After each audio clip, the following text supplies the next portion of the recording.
What's up, magic makers? Drew here. First off, I want to say thank you all for checking out my She Who Walks channel. If you're new here, welcome. And all of my information for other social media and what have you is always in the description. And if you're not, then thank you for returning.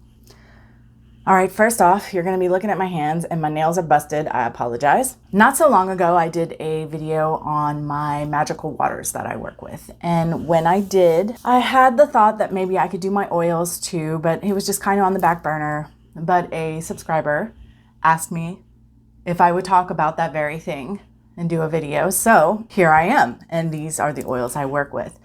I will say this right out the gate. I work with a lot more oils than I do waters. I am not going to go through recipes in this video. I'm just going to talk about the oils and, whatever pertinent information there is, what inspired it or where I got it, what have you. I have done how-to videos on a few of these oils. I will link those in the description if you are curious to see that. And if anyone has any specific, you actually want recipes, I suppose, just let me know. Depending on the volume, I suppose, will dictate how I respond. So, if it's not much, then maybe I'll respond in the comments, or I will upload a quick video on my She Who Walks Facebook page, or if it's several, maybe I'll just do a whole video where I talk about them. We'll just see. Play by ear, we'll see what happens. So I have 3 categories here of oils that I work with in my practice. This one that you can't barely see on screen, these were gifted to me. These back here are infused oils that I make.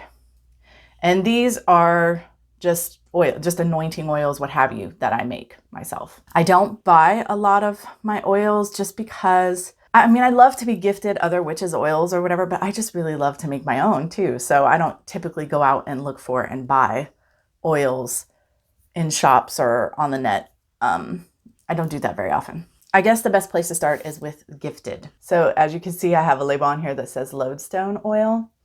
I do not have the slightest idea how this oil was made.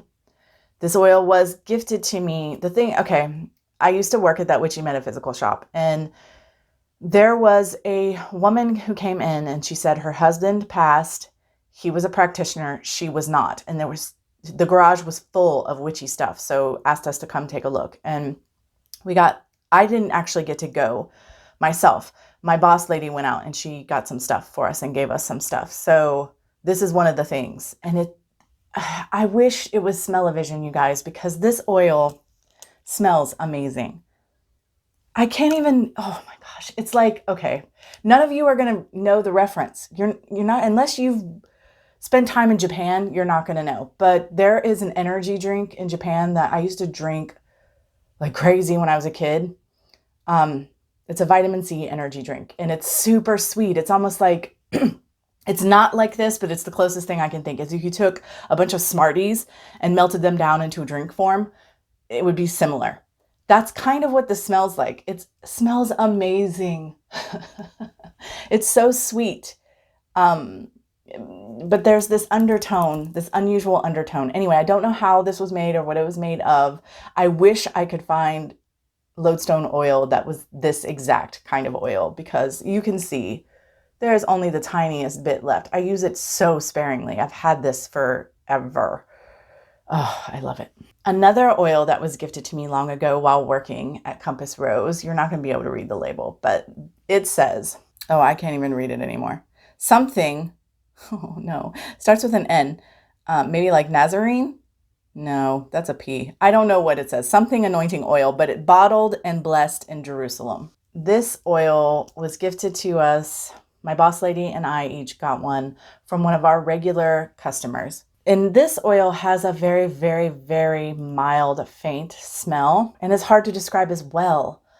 Almost floral, but not. It's probably, I don't know, a resin or an herb. I don't know, but it's very pleasant. I use this very sparingly. Of course, I use the lodestone for anything for drawing, typically. But again, very, very rarely. It has to be a big deal to me. And this is kind of the same. This, I am not religious, right? But I I can recognize when something is sacred, even if it isn't sacred in my path, right? And to me, this is sacred. Just the fact that one of our regular customers thought enough of me to go all the way to Jerusalem and to bring this back for me was very touching to me. The thing that I have used it for most in my practice, because I have used a little, as you can see, and I've had this probably, I don't know, 8 or 10 years, is healing magic. I will use it for healing magic, but it's not something I readily grab for regularly in my practice. This is a prosperity oil that was made for me by a dear witchy sister who passed just over a year ago. Her name was Jonna. Her channel is still up. It is ArtemisNightingal. I will leave a link. But yeah, this is a prosperity oil that she made and sent me. It's about 1/3 of the way gone. And again, of course, I use it for prosperity magic, but it's not something that I run to every time because I'm never gonna get more of this. This is a vanilla bean infused oil that was made by a lovely witchy sister named Erica, who was formerly of Raw Spirit, but has decided that her path is taking her in another direction and has left YouTube. It smells amazing, as you can imagine. It smells like vanilla. This I actually have only used, I got it for Yule, which explains the snowflake. I've only used this thus far for a ritual bath, which I don't do super often. And I think that might be just where I keep it, just because I love it so much. It smells amazing. This is an oil that was created by Trish over at BeanbagHagWag. Anybody who I name, I will link if they have a channel. I don't know, honestly, what her intention was for this. And I can't remember when I got the package, but this is death oil. For me, this is oil to honor the dead, to work with the dead. This is a marigold, just stepping over the veil kind of oil to me. This is what this is in my practice. Not that I've used it a whole lot. Haven't even had it 6 months, I don't think, but love this oil. It smells very floral.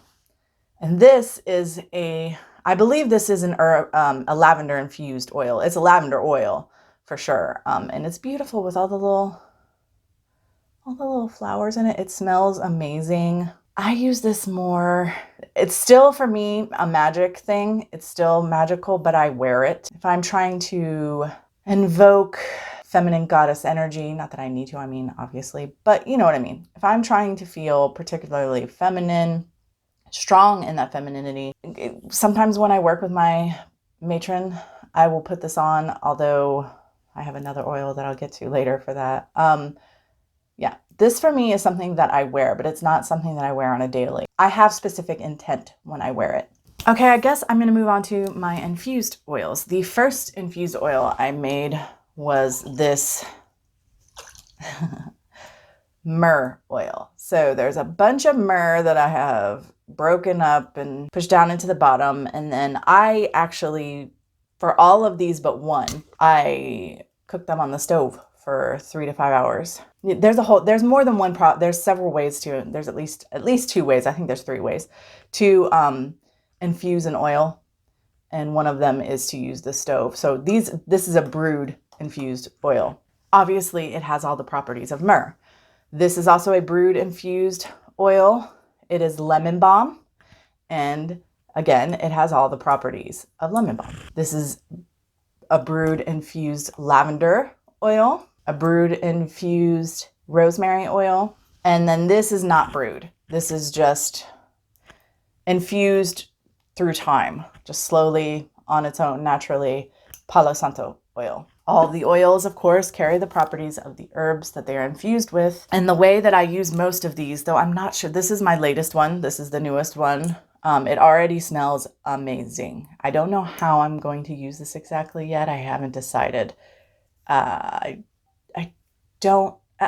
may use it the way that I use the others, but I think I'll probably take it a step further and do other things with it. Mainly how I use these for is as a base. So I'll take some of, depending on what oil I'm trying to make, I will take from whatever of these, the properties align with the oil that I'm making. So let's pretend it's a banishing oil. I'd want rosemary in there. And I might put some lemon balm because one of lemon balm's properties is success, and myrrh, exorcism. And so I might take those 3 and take some oil from each of them and put it in the oil and then put a carrier so that it's infused with these different properties that I'm looking for. So to kind of make up another oil is the way that I use those. And like I said, I may use this in that way, but I'm definitely I can already tell. I went to check on it last night for the first time to see how it smelled. And I ended up getting some on my hands and it was just like, oh God, it smells so good. It's so awesome. So I don't know. I see myself doing interesting things with this oil. I know that, for instance, I have a dedication to my goddess coming. And I know because I got the message during meditation that I will need to anoint myself with oils. It won't be just the Palo Santo oil, but that might be part of it. This amalgamation that I come up with for anointing myself before the ritual. And now come the anointing oils that I make. So this little big guy right here is a love oil. I believe I made it around after the hurricane came through and practically destroyed my house. Definitely tore my house up. And we were going through so much. I probably had the idea of self-love in mind for it. But it is a rose, jasmine. I can see jasmine, rosemary, rose, and it's rose scented. It's a love oil. I have my banishing oil here. I think it's pretty obvious what that's for. This is my Better Business oil. Again, pretty obvious what I would use that for. Spells revolving around my business. This is, I just thought it was cute to call my drawing oil Come To Me oil, but apparently that is a legit thing in hoodoo. So this is my drawing oil. I use it, obviously, the way you would use lodestone oil to call things to me. This is my goddess oil. It is for my matron. It is made with herbs and fragrances that correspond to her. This is my Capet oil. Last year, between Bialtene and Midsummer, I was called to make some Capet. I don't know why, just felt called to do so, so I did. And then I don't know, maybe a month ago, it occurred to me that I could break down some of that Capet and make an oil, and it smells amazing. I love it. I think I'm gonna make a bigger batch. And for those who don't know, Capet is like, in Egypt, it's a temple incense. It's a sacred incense burned in temples by priests for the gods and goddesses and what have you. This is a quartz oil. It is an adapted recipe. I changed out different ingredients, but I got the original recipe off of LadyGravedancer's channel. Her videos are back up. I think they're still up, so I will link that as well. But mine is made pretty differently from hers, but hers was definitely the inspiration for mine. The same with this, a selenite oil that was also adapted from a Lady Gravedancer recipe. I use this oil in particular in conjunction with another oil I'll show you in a minute, once a year at least, maybe twice a year, but typically once a year, to reset my house. I will take the selenite oil and wipe down all of the windowsills and door jambs and my witch balls because I am using it as a clearing, cleansing oil. It's a little, it's more substantial than water, right? Oil, it's stickier, thicker, it stays around longer. And then I will go behind that with my black cat oil and do the same. Wipe down all the windowsills, the door jambs, and the witch's balls. I do have a recipe for this on a video where I made this on my channel, so I will link that. But yes, this is my black cat oil. And for me, it's about protection. This is a prosperity oil that I made ages and ages and ages ago. It's a very, very simple oil. Essentially, it's just tonka bean and there's a penny in there. And I don't know if there's anything else in there at all. I just wanted it to be very, very basic. It lives on my prosperity altar. This is my open doors oil. It's for removing all obstacles, bringing in opportunities, and moving forward. I do have a video where I talk about this, where I make this oil on my channel. I will link it below. And lastly, we have my intuition oil. So this is great for if I'm going to do a reading or any kind of divinatory work, or if I am going to do a meditation or an astral journey or even a shamanic journey, whatever, like this can be helpful in those ways. And also in spellcraft, revolving around intuition in any kind of way. If you're trying to enhance intuition, what have you, it's good for that. So personally for me, the thing that I most use my oils for is anointing. I will obviously anoint candles, but I anoint all kinds of objects and myself even, or another person with the oils for spellcraft. They can be used, of course, in a myriad of ways.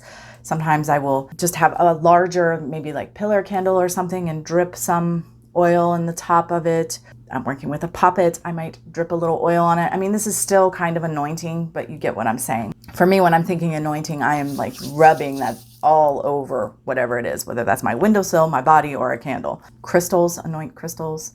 There's all kinds of ways that oils can be used in spellcraft, but that's just sort of my go-to anointing things. I will say this, if you have not made your own oils and you want to, a good way to preserve the life of your oil is by adding a preservative like glycerin, or I've heard vitamin E works as well. You don't have to go out and buy super high dollar ones. You know, I have the glycerin I have is like Equate brand. I think either got it at Walmart or Walgreens, but you can get it in sort of the medicinal section because it can be used as a moisturizer. You can also find it in grocery sections of certain stores. In particular, I know we have like these party stores for like birthday parties and Halloween parties and whatnot. They have glycerin in there because it can also be used in baking, but it's usually far more expensive that way. And vitamin E, you can pick up vitamin E at Dollar Tree, again in the medicinal section, but you know, they have it at Walmart, Walgreens.